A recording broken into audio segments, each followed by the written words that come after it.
Hey, what do you know? This is the Melvin Live show, and how's everyone doing? It is Sunday, and it's a good day. It's a good day.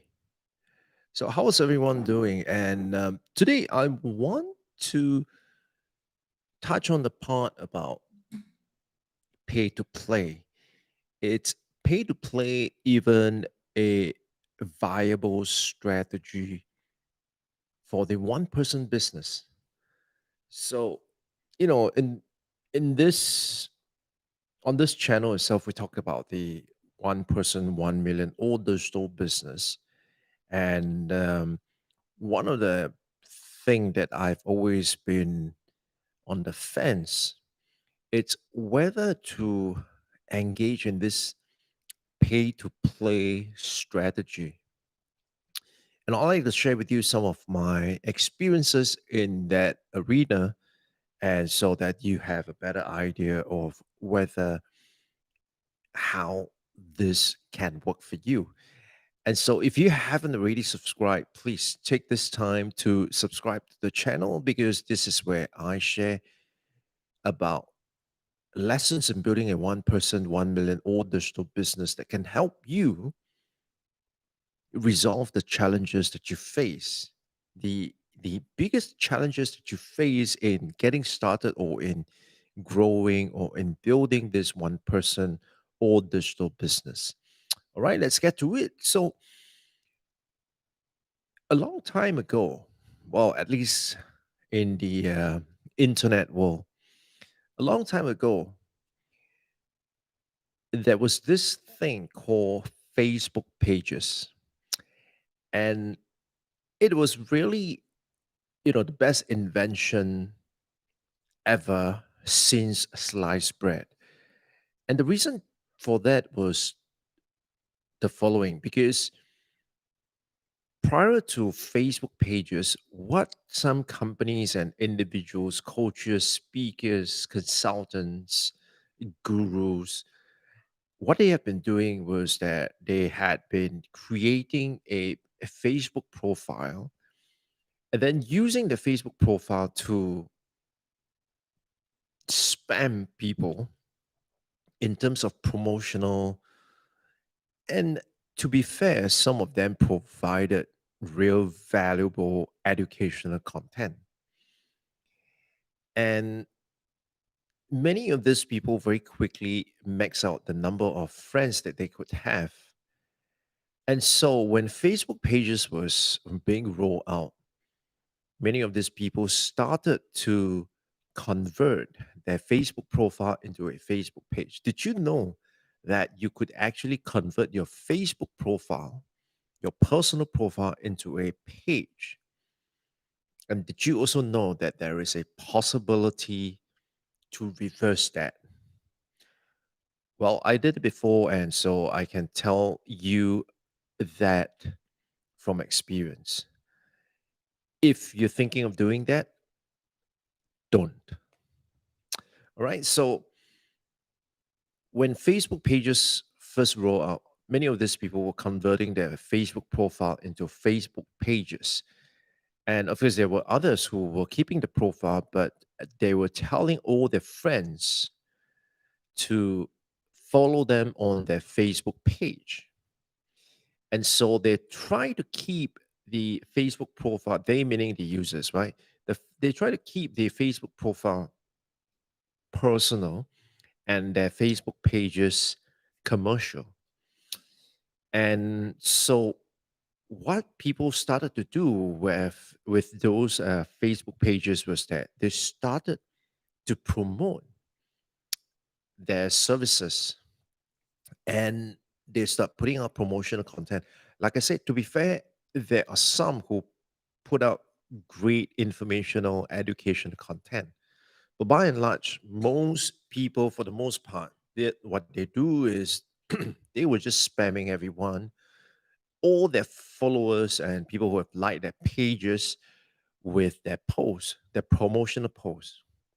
So, from the point of view of the Facebook user, it became ultra annoying. Why so? Because you would open up your Facebook app and go as you were going through the feed, every other or every three posts, the next one it's from a Facebook page. And someone will be trying to sell you something, or someone will be trying to tell you that if you give me 30 seconds, I will tell you the 30 tips of how you can become a rich millionaire just selling whatever online and all that crap. And make a guess, how long can someone put up with all this messages, all this disruptive interruptions? Let's put it that way. Well, to be sure, not many people were tolerant and will agreeing to that. I mean, many people will just, being pissed off, right? And so that caught the attention of Mark and his team. Well, I mean, I do not know who came up with this idea itself, but you know, let's accredit it to Mark. So Mark came up with this brilliant idea, and I mean it, right? Not in a sarcastic way, but Mark came up with a brilliant idea. And this brilliant idea will take Facebook to the next level, something that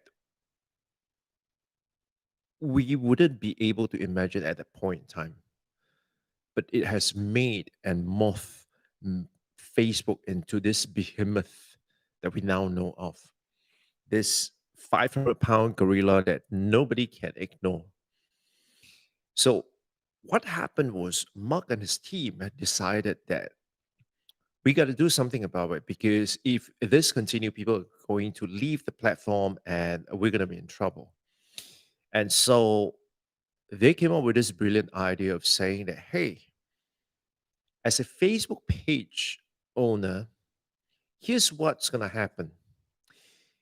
Even if you have 10,000 followers, and when you put out a post on your Facebook page, we are going to only show this post to a small percentage of your followers. Now, I do not know whether that small percentage it's people who have been actively engaging with your page. I would assume that to be the case. Or it's random, people who have been following your page. And so let's just assume that it is random, right? That Facebook isn't reading your behavior. Let's just say it's random. So let's say you have, 10,000 followers. And out of this 10,000 followers, what's going to happen is a good percentage of them like your page, not because they are really interested in what you have to say, but they like your page because, you invited them to, or it's your mom and your mom really want to support you. And, every time you put up a post, gives you a like. Yes, mom, thank you. Um, or it could be a case whereby you have just some friends who want to find out what's going on, or perhaps a competition wanting to find out what's going on. But the point of the matter is that this group of people who follow you may not be exactly interested in what you have to say. And so, when you put out a post, and even if they see it, they are probably not going to engage with it. Now, what that signal is that it tells Facebook that this post isn't going to fly with the rest of the flows. So, let's just not even show it. And that's why sometimes, your Facebook page, it gets some of the posts on your Facebook page get so few views that, you feel sorry for yourself and you just go in, interact as a personal profile and just click like. How do I know? Well, I do that myself. And so that became the case itself. So everyone was up in arms, like, hey, we spend all this time and all this energy trying to build a following on Facebook by getting people to like our Facebook page, and now you're telling us that even if we have a 10,000 strong following, we're not going to get any kind of traction with that. I mean, not all of them are going to see our post. That is redonkulous. And so they came up with a response to that. And the response to that was very simple and brilliant. The response simply was that, right, so, enough with the complaint. Here's what you can do. If you want more people to see your post, then all you need to do is to pay so that your post will be seen by more people. And of course, on the one hand, people are saying that, oh, this is unfair and the Facebook is just being greedy. They just want money and they are throttling back our posts, even though we've built up a strong following on Facebook. And now they are saying that, we got to pay in order to get more people to see it. But if you look at it on the other side, well, I mean, to a certain extent, I think the argument is true. But if you look on the other side of the fence, from a point of view of the user experience, I mean, you are still going to be pissed if you're going to be seeing like promotional items every other post itself. I mean, you're just going to start unfollowing all the pages. You couldn't do it fast enough, right? Or you might just quit the platform altogether because you're like, oh, now it's become just like a classified ads. I'm out of here. So what they do is that they have to restrict the number of time or the number of ads that you will see, because the more ads that you see, the more pissed off you would be, and the more pissed off you would be, the more you would not use the platform because there are alternatives. And so what they do is they have probably come up with an algorithm to say that, well, anyone could probably tolerate this number of ads in their feed. And so what that means is that the supply of spaces up for sale would have shrank dramatically. And it's just a demand and supply. So if you have the supply of number of spaces that is up for sale shrank dramatically, then of course, if you still have maintained the demand for that, the prices are going to go up. But it's just going to be fair because there will be people who say that, well, it's not worth it. And so they're not going to pay at all. But there are some people who would say that, hey, if we do it correctly, this might be worth our efforts. And so they do their calculations and they do their they come up with their assumptions, their hypothesis, and they do their testing. And then they find a way that if I were to put in this amount of money to advertise and I'm able to get this kind of return, then it works. Because now Facebook, it's now I'm not limited to the number of people that I have on my Facebook page. Instead, Facebook is going to show my content to people who arguably would be more interested in my content. And as a result of that, it's going to generate that level of interest in my offerings itself. So, from this 2 points of view, one, of course, yes, to a certain extent, as a one person business, you're pissed, and rightly so, right? Because in the past, you're getting all this free advertisement, free organic reach of your posts, but now you're being told that you have to pay. I mean, someone just come in and change the rule of the game overnight, and overnight your gold mine is gone. So one part of that argument is true, but on the other hand, I think the argument from the user point of view, right? I mean, as in from the platform point of view, it's absolutely valid as well. And so when we kind of look at that and we, narrow it down to a case of simple demand and supply, right now you just have that limited number of spaces on the feed of the people that you want to reach. And so it's going to go to the highest bidder. And of course, if your ad, it's going to get people interested, then people are going to say that, wow, going to Facebook is going to be beneficial because, I'm going to discover things that I never thought I would. So the point of it here is that pay to play now becomes a strategy. And of course, you could argue that pay to play it's a strategy for companies or brands with deep pockets. So like, when I was working with one of the international brands, they have no qualms about investing money just to get people to see the posts. That they, they weren't even concerned about click through action. All they want is just to remind people, hey, we're here, hey, we're here, hey, we're here. And that happens every day.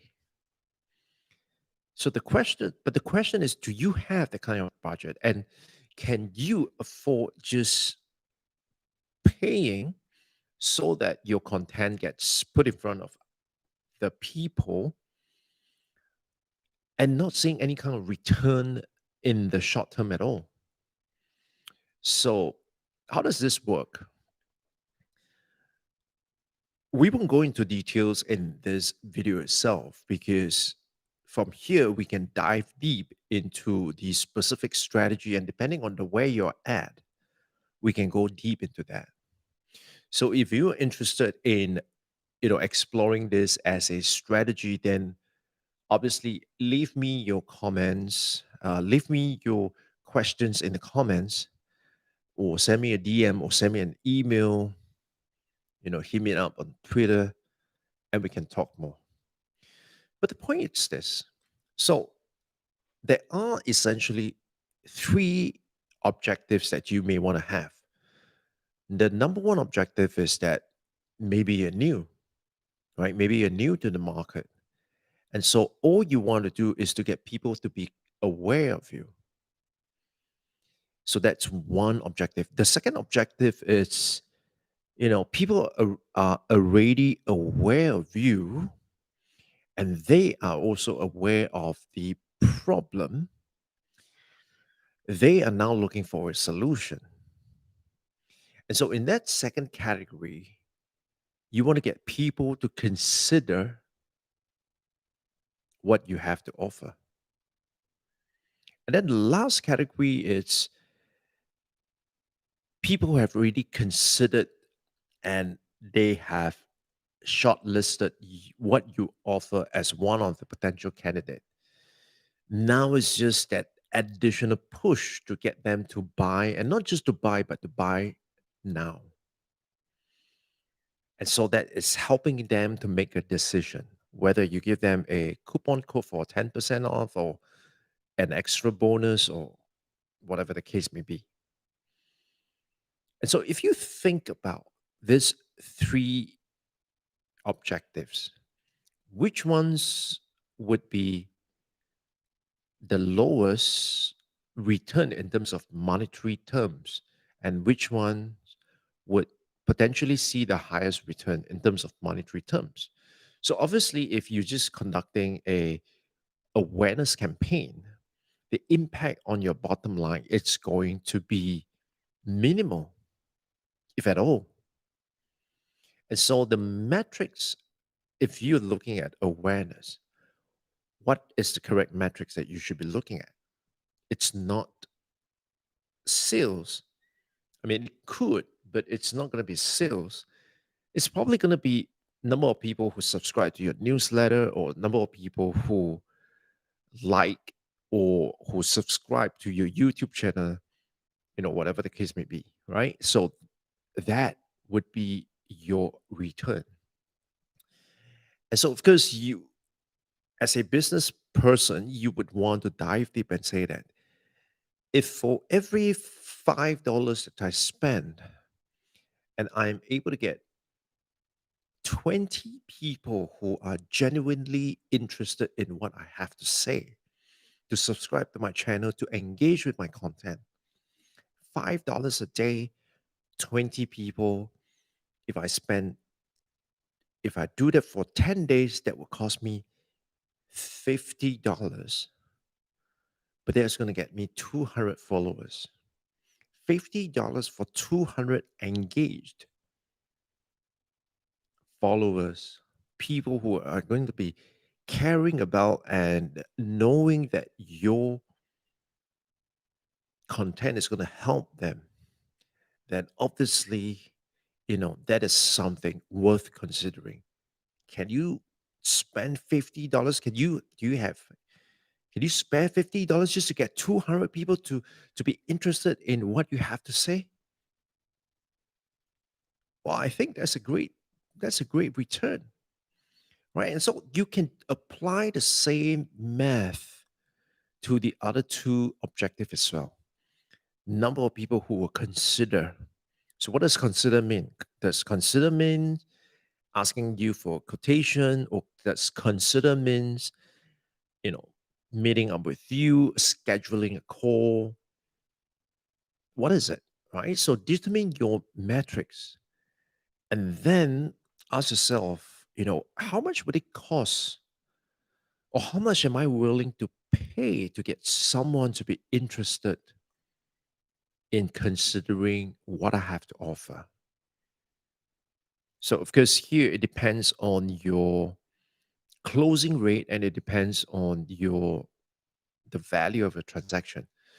So, if every transaction is $200 and you have to spend, let's say, $50 to get 100 people to be interested in considering your what you have to offer, and out of this 100 people, perhaps 20% of them will potentially be able to will potentially be willing to buy what you have to offer.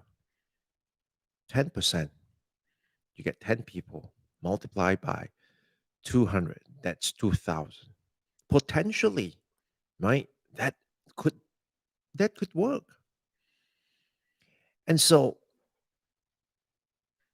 pay to play is definitely a viable strategy, provided A, you know what is your objective,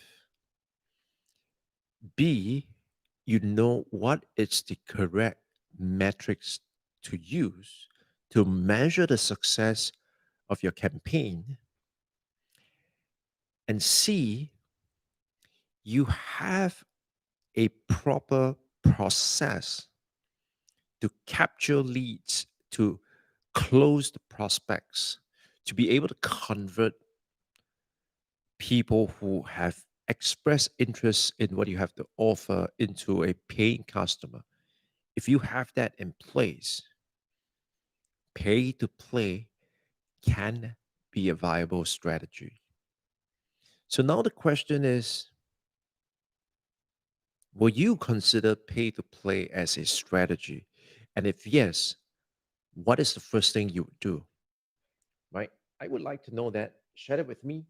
And if you'd like me to kind of audit your pay to play strategy, I'll be more than glad to do that. So leave me a um, question, or anything that you have in mind about pay to play strategy. Leave that in the comment, and I'll be sure to read all of them and get back to you. And if possible, and if need be, to create a video absolutely in its entirety, just focusing on answering your question, right? And so with that, this is Melvin, and I'm signing off for today. Thank you for watching. I'll see you guys on the next one. Bye bye.